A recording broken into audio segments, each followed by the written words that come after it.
Mi nombre es Yamal Martel Reyes, estoy estudiando en la carrera de Ciencias de la Educación en tercer cuatrimestre.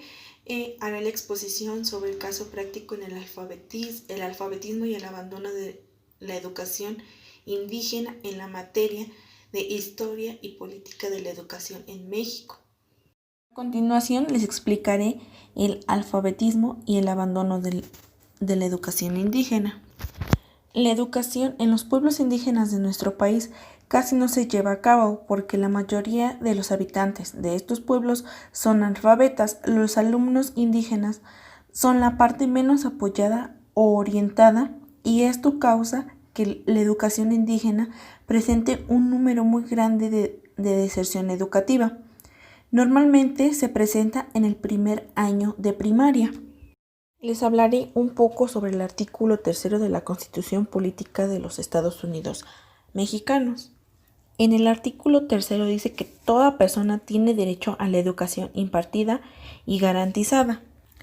La educación básica es un derecho de la niñez y una obligación universal, pública, gratuita y laica, basándose en el respeto de las personas, enfocándose en los derechos humanos de la igualdad. Ahora les hablaré sobre el artículo 2 constitucional. Este señala que la nación mexicana tiene una composición pluricultural y que la federación, estado, municipio tiene la obligación de garantizar e incrementar los niveles educativos, favoreciendo la educación bilingüe e intercultural de los pueblos y comunidades indígenas de nuestro país. Ahora les hablaré sobre la Ley General de los Derechos Lingüísticos de los Pueblos Indígenas. Esta ley establece que la lengua indígena o las lenguas indígenas son parte integral del patrimonio cultural, reconociendo que los pueblos indígenas tengan acceso a la educación bilingüe e intercultural y los profesores que atiendan la educación básica indígena hablen, escriban la lengua nativa donde imparten ellos clase, para tener una mejor comunicación con sus alumnos. Ahora les hablaré sobre el acuerdo número 592 por el que se establece la articulación de la educación básica en nuestro país. Nos iremos al apartado de lenguas indígenas en primaria para escuelas de educación indígena. Este consiste en la elaboración de planes curriculares estableciendo las bases pedagógicas para la enseñanza de la lengua, asumiendo la práctica social, organizándose en 4 ámbitos: la vida familiar, comunicación, la tradición oral y la literatura. De igual manera, llevar a cabo el desarrollo bilingüismo en educación indígena, permitiendo el aprendizaje del inglés sin dejar a un lado su lengua materna. Asimismo, teniendo aprendizajes de la educación básica que nosotros conocemos. Ahora les hablaré sobre los parámetros curriculares para la educación indígena en nuestro país.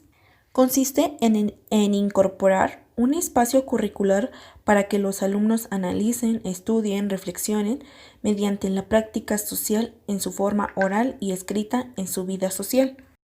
Por último, les mencionaré los aprendizajes esperados de la lengua indígena en nuestro país. 1. Comprender el valor y la enseñanza como guías para su vida. 2. Utilizar la expresión lingüística adecuadas al momento de hablar. 3. Que los alumnos sean capaces de interpretar textos orales y escritos. 4. Que el alumno sepa redactar textos formales.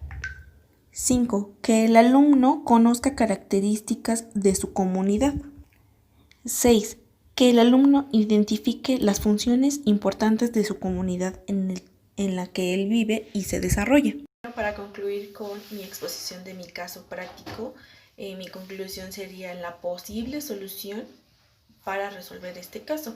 Este caso práctico sería promover alguna ley para que la educación indígena sea promovida a todos los niveles, no solamente educación básica, y que exista algún fondo o un apoyo para seguir ayudando o fomentando la educación indígena en nuestros pueblos indígenas, y que existan más docentes que hablen o tengan conocimientos sobre las lenguas que existen en nuestro país para ayudar a nuestros alumnos indígenas a tener una mejor comprensión y aprendizaje mediante su lengua materna. De mi parte sería todo, les agradezco la atención prestada.